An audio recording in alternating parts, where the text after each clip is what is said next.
क्या दिया है, एक एपी में कुल पद कितना है 50 है, तो एन का मान 50। अब कह रहा है जिसका तीसरा पद मतलब कि ए थ्री का मान दिया है 12।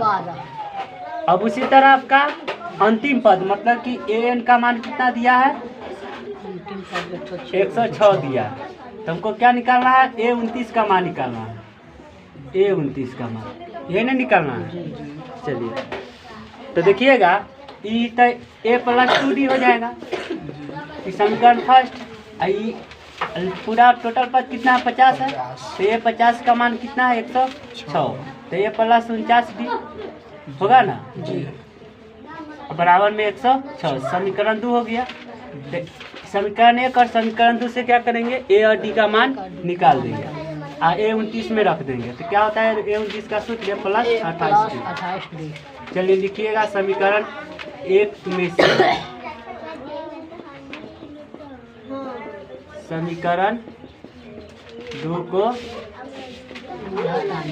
घटाने पर A+2D बराबर 12, A+49D बराबर 106, माइनस में 47D, माइनस से कितना आ जाएगा 94, खत्म। तो डी बराबर कितना 94/47 काटिएगा तो 2 आ जाएगा। अब क्या करेंगे, समीकरण 1 में डी का मान रखने पर रख दीजिए। A+2D बराबर 12, A+2 × 2 4 हो जाएगा 12, तो ये बराबर कितना 12 - 4, तो ये का मान 8। अब क्या निकालना है A29 का मान, तो ये +28D, तो ये का मान 8 और 28 × 2, तो 8 + 56, ये कितना आ जाएगा 64, तो ये 29 बराबर 64 आंसर।